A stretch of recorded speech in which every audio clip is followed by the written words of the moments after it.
Please, no! Don't push me! Help me!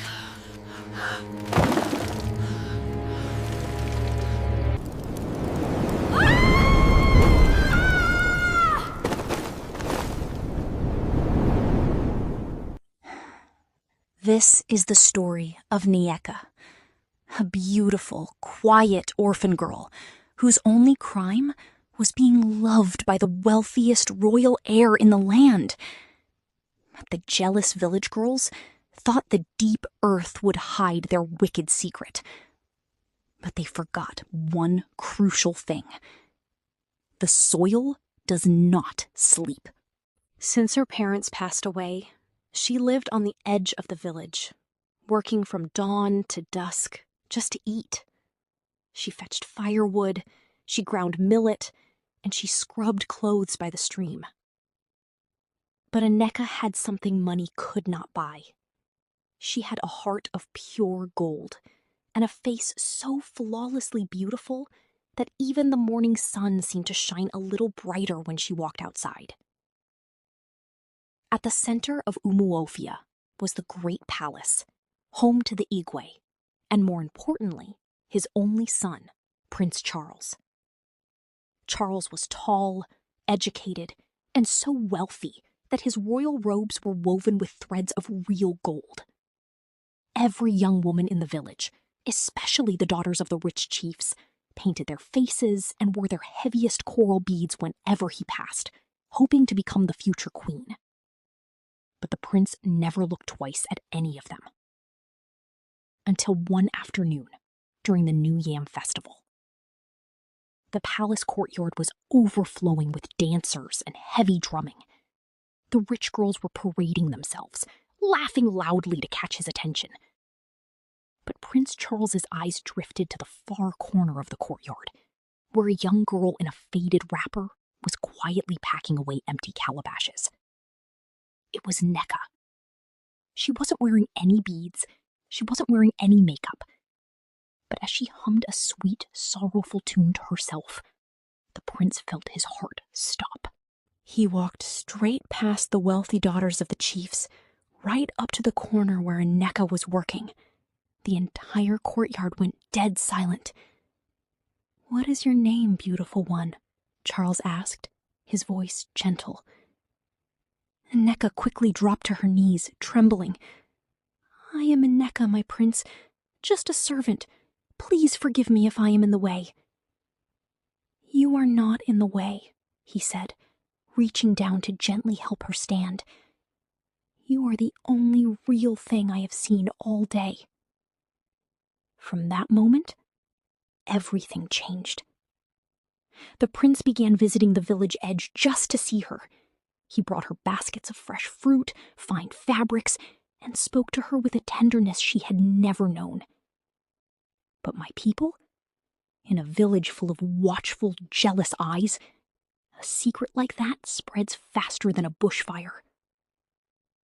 The wealthy girls of the village, led by a bitter and arrogant girl named Uju, watched this romance blooming. Jealousy is a terrible poison. It ate away at Uju's mind until she called a secret meeting with 3 of her closest friends. Are we going to sit here and watch a dirty orphan take the throne? Uju hissed in the dark. A girl who smells of firewood? What can we do? One of the girls whispered. The prince has chosen her. The prince cannot marry a ghost, Uju replied, her eyes cold. Tomorrow, we take her to the edge of the evil forest. There is an old dry well hidden in the deep bush. We will push her in. The forest will swallow her, and the prince... The next evening, the girls found Nneka fetching water. Uju forced a sweet, fake smile. "Nneka, my sister, we are going into the bush to pluck some rare medicinal leaves for the Queen Mother. But we don't know the path well. Will you help us?" Nneka, possessing a pure and trusting heart, agreed immediately. She followed them deep into the thick trees, far from the safety of the village. The air grew cold. the sounds of birds vanished. When they reached a clearing choked with thick vines, Uju suddenly turned around. Her fake smile was gone. "Tell me, Nneka," Uju sneered, stepping closer. "What dark magic did you use to blind the prince?" Nneka backed away, her heart hammering. "I didn't use any magic! Uju, please! What are you doing?" "Liar!" Uju screamed. "You think you can steal my crown?" Before Nneka could run, Please, the girls no. grabbed her. Don't push me! She fought, crying and begging, but there were too many of them. They dragged her to the edge of the ancient dry well. It was a terrifying bottomless pit of darkness. "Please," Nneka wailed, tears streaming down her face. "I will leave the village. I will never see him again. Just let me live." "Too late," Uju whispered, and shoved her hard. Nneka fell into the suffocating darkness. The girls quickly rolled a massive stone over the mouth of the well, sealing her inside the earth. They wiped their hands, swore an oath of silence, and walked back to the village, smiling. But my dear listener, if you think this is where Nneka's story ends, you do not know the power of the ancient forest. As Nneka lay broken and struggling to breathe at the bottom of the pitch-black well, the earth beneath her began to glow with an eerie emerald green light. The dirt shifted, and thick glowing roots wrapped gently around her bruised body. From the walls of the well, a massive, towering figure made of earth and ancient wood materialized.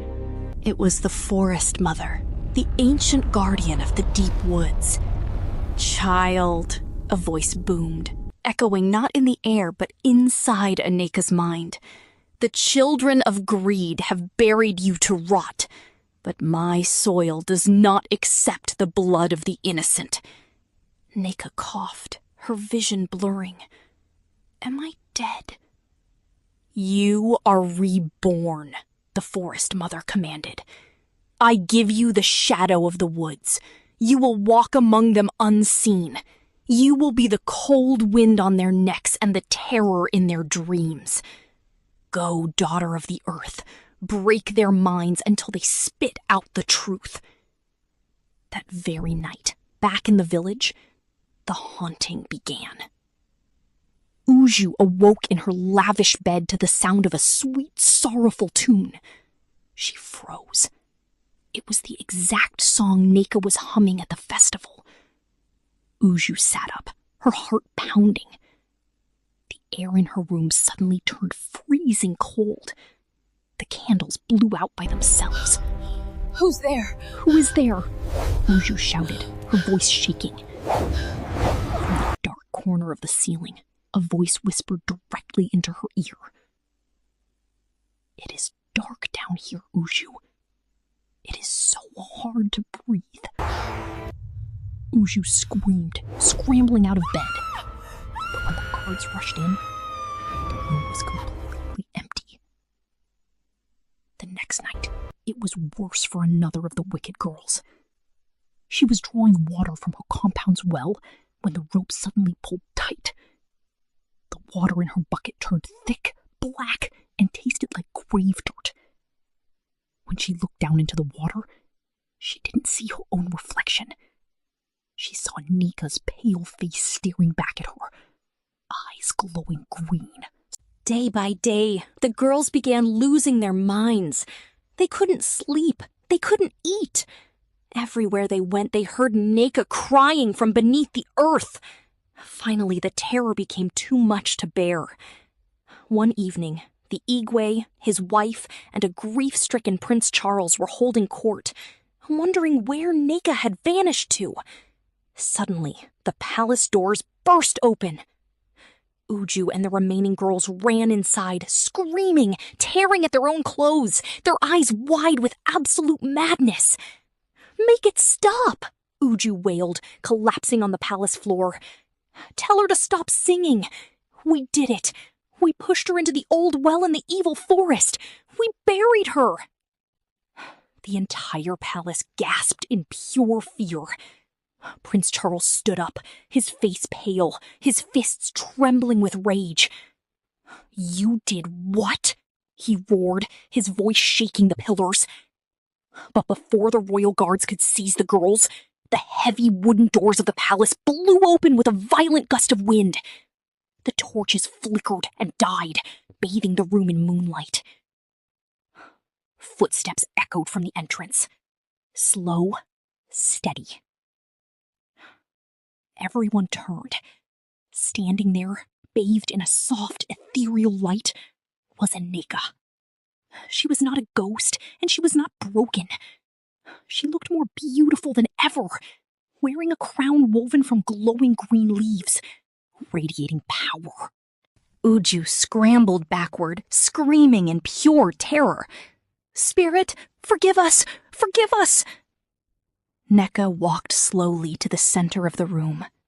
She did not yell. She did not raise her hand. She simply looked at Uju with eyes that held the weight of the entire forest. "I have no punishment for you, Uju," Nneka said softly. "The madness in your own mind is a cage you will never escape." Prince Charles rushed forward, falling to his knees before her, tears streaming down his face as he took her hands. They were warm. She was alive. The Igwe, furious at the wickedness of the wealthy daughters, banished Uju and her friends from Umuofia forever. They were dragged screaming into the wilderness, forced to live as outcasts, forever haunted by their own guilt and the shadows of the trees. Nneka and Prince Charles were married in the greatest ceremony the kingdom had ever seen. She went from the girl fetching firewood to the most beloved queen of Umuofia. She ruled with a kind heart, but it was said that nobody ever dared to lie to her, because they knew the ancient forest was always watching her back. And that, my people, is why you must never dig a pit for an innocent person, because you never know who is waiting to lift them back up. Now, before you go, I have a very serious question for you. If you were Nneka, and you returned with the power of the forest gods, would you simply let them go mad with guilt? Or would you have taken their lives as payment for what they did? Drop your answers in the comments. I want to see who has a forgiving heart and who wants absolute revenge. If this story gave you goosebumps, make sure to like, subscribe, and share it so others can hear this tale. Until next time.